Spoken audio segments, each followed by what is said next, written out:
महाराज जी, एक साधक हैं, वो किसी परिस्थितिवश यहाँ उपस्थित नहीं हो पाए हैं और उन्होंने विनम्र प्रार्थना की है कि अगर आप कृपा करके उनके इस प्रश्न का समाधान करेंगे तो उनको भजन में सहयोग मिलेगा जी।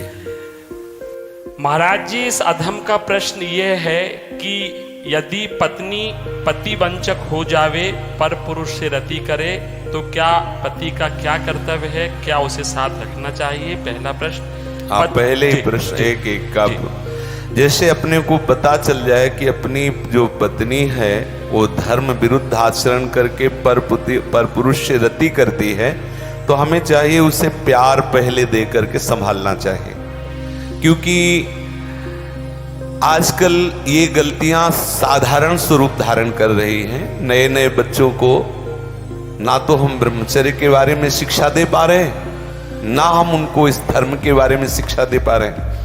आज की जो नई पीढ़ी है, तो जैसे आज हमारा मन आया तो इस दुकान की वस्तु पाई, कल उस होटल की पाई, परसों उस होटल की पाई, ऐसे वो इन क्रियाओं को एक मनोरंजन समझने लगे हैं। कोई धर्मशास्त्र है वो ऐसा निषेध करता है, ये बात आज तक बच्चों तक पहुंच ही नहीं रही है।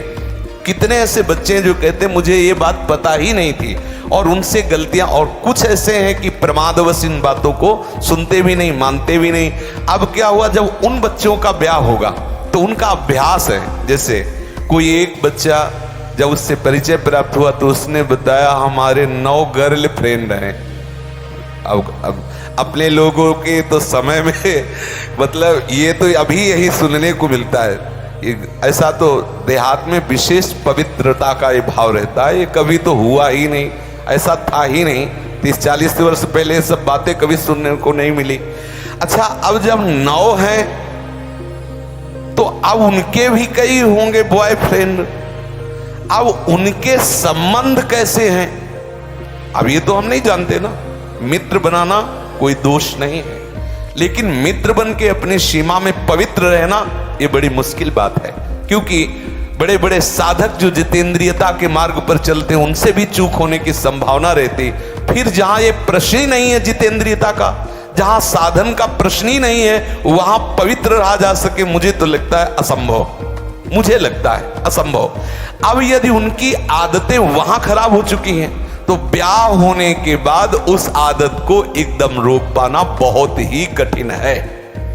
उसके मन में आएगा, चाहे जितना सुंदर उसका पति हो, लेकिन वो स्वभाव है, उसने कभी मर्यादा का पालन नहीं किया, तो उससे ये गलती हो जाना स्वाभाविक है, क्योंकि नींव खराब हो चुकी है। अब क्या करे? पहला कार्य पति का है कि उसे प्यार करके, लेकिन ये वही सुधार सकता है जो स्वयं में सुधरा हो। पहले पति को देखना चाहिए कि मैं एक पत्नी व्रत हूं, क्या मैंने कभी भ्रष्ट आचरण नहीं किए, क्या मैं अभी भ्रष्ट आचरण नहीं कर रहा? यदि नहीं तो फिर उसके लिए उत्तर है वो एक बार पत्नी को प्यार से दुलार से संभालने की चेष्टा करे, उसको समझाए कि उसका वो कार्य बहुत बुरा है। पति वंचक पर पति रति करई, रो रो नरक कल्प शत परई। न जाने कितनी ताड़ना उसको भगवत विधान से मिलती है। यदि आपको पति थोड़ा कुरूप मिल गया है, थोड़ा योग्य नहीं है, और आप ऐसा दुराचार इस भाव से, तो वो बहुत दंड का कारण बनेगा, वो बहुत हानि का स्वरूप है।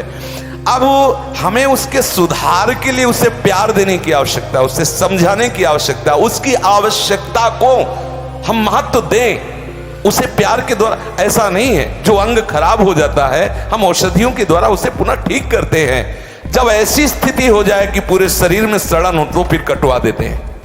जब ऐसी स्थिति हो जाए कि बहुत बार समझाने पर भी धर्म विरुद्ध आचरण, तो फिर अपने भारतीय संविधान में तलाक की व्यवस्था है, फिर वो विधान कर ले। मारने पीटने की जरूरत नहीं है, उसको साबित करके कि आपको बहुत बार समझाया लेकिन आप धर्म विरुद्ध आचरण करते हैं और मैं धर्म के मार्ग में चलना चाहता हूं, इसलिए हम आपको प्रणाम करते हैं, नमस्कार करते हैं, आप अपना मार्ग चयन कर लीजिए। दंड देने का विधान सरकार को है, स्वयं को नहीं। पहले प्यार के द्वारा समझाए, ना समझ में आए तो संबंध खत्म कर दे, लेकिन उसे किसी भी तरह से ऐसे प्रताड़ित ना करे जो हमारे राज्य विधान के विपरीत पड़े, जो हमारे राज्य संविधान के विपरीत पड़े। पहले प्रश्न का उत्तर। महाराज जी, पत्नी के लिए प्रायश्चित क्या है? क्या भजन से उस स्त्री का कल्याण? भजन से किसी का भी कल्याण किया जा सकता है। अगर वो व्यभिचारिणी पत्नी है और हमारे प्यार से वो सुधरना चाहती है तो भगवान नाम का आश्रय लेकर के उससे मार्ग में बढ़ाना चाहिए। वो निश्चित भगवत प्राप्त हो जाएगी, उसका निश्चित सुधार हो जाएगा। जब वैश्याएं भगवत प्राप्त हो गई तो वो क्यों नहीं हो सकती? गलती किसी से भी हो सकती, पहले गलती देखने वाले को देखना चाहिए कि मेरे अंदर गलती है कि नहीं। यदि नहीं है तब ये प्रश्न आता है संभालने का, यदि है तो पहले आप अपने में ब्रेक लगाइए। आप चलो भ्रष्ट आचरण से और उसको बनाना चाहो पतिव्रता तो असंभव। यदि आप सत्य मार्ग से चलोगे तो आप में वो दम है, वो प्यार है, उसे समझाया जा सकता है। कितने ऐसे सद्भावना वाले हुए हैं कि संस्कारवश वैश्यालय में फंसी हुई लड़कियों को उन्होंने पत्नी स्वीकार किया और एक सदगृहस्थी की तरह जीवन उनको यापन करने का अवसर दिया। फिर वो तो पत्नी है, यदि वो स्वभावश गलती कर जाती है तो ऐसा नहीं कि आप उसको दंड दें। प्यार के द्वारा आदत है बिगड़ गई, उसे संभाला जा सकता है, आदत से सुधार किया जा सकता है। यदि नहीं सुधरती तब त्याग का प्रश्न उठता है, फिर उसे त्याग दे देना चाहिए। दंड देने का अधिकार नहीं। कोई है कि किसी तरह भी ऐसी पत्नी को मार देना चाहिए, नहीं, ऐसा अधिकार नहीं। भारतीय संविधान में और भागवतिक संविधान में, दोनों में नहीं। त्याग कर दो। आपका संबंध नहीं बनता तो नमस्कार, आप अपने मार्ग को देखिए। हमारा आपका पाणी ग्रहण संस्कार हुआ था धर्म पूर्वक चलने के लिए। यदि आप धर्म पूर्वक नहीं चलती, आप स्वीकार करो कि आपको बहुत बार समझाने पर भी फर्क नहीं पड़ा, इसलिए आप अपना मार्ग चयन कर लीजिए।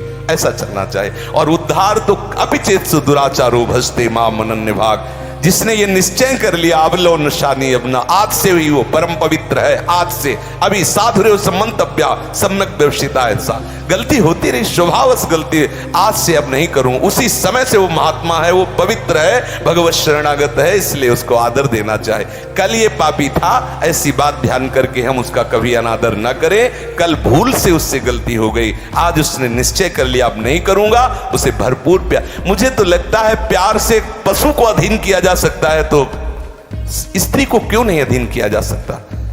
मुझे तो लगता है यदि हम उसकी एक एक वृत्ति को अपने प्यार में पगा दें तो संभाला जा सकता है। प्यार एक बहुत बड़ी सामर्थ्य है, प्यार में बहुत बड़ी सामर्थ्य है। कोई कितना भी गंदे स्वभाव का पुरुष हो या स्त्री हो, यदि वो परस्पर एक दूसरे को प्यार देने लगे तो सबको प्यार की भूख है, सबको प्रेम चाहिए, सबको चाहिए अपनापन।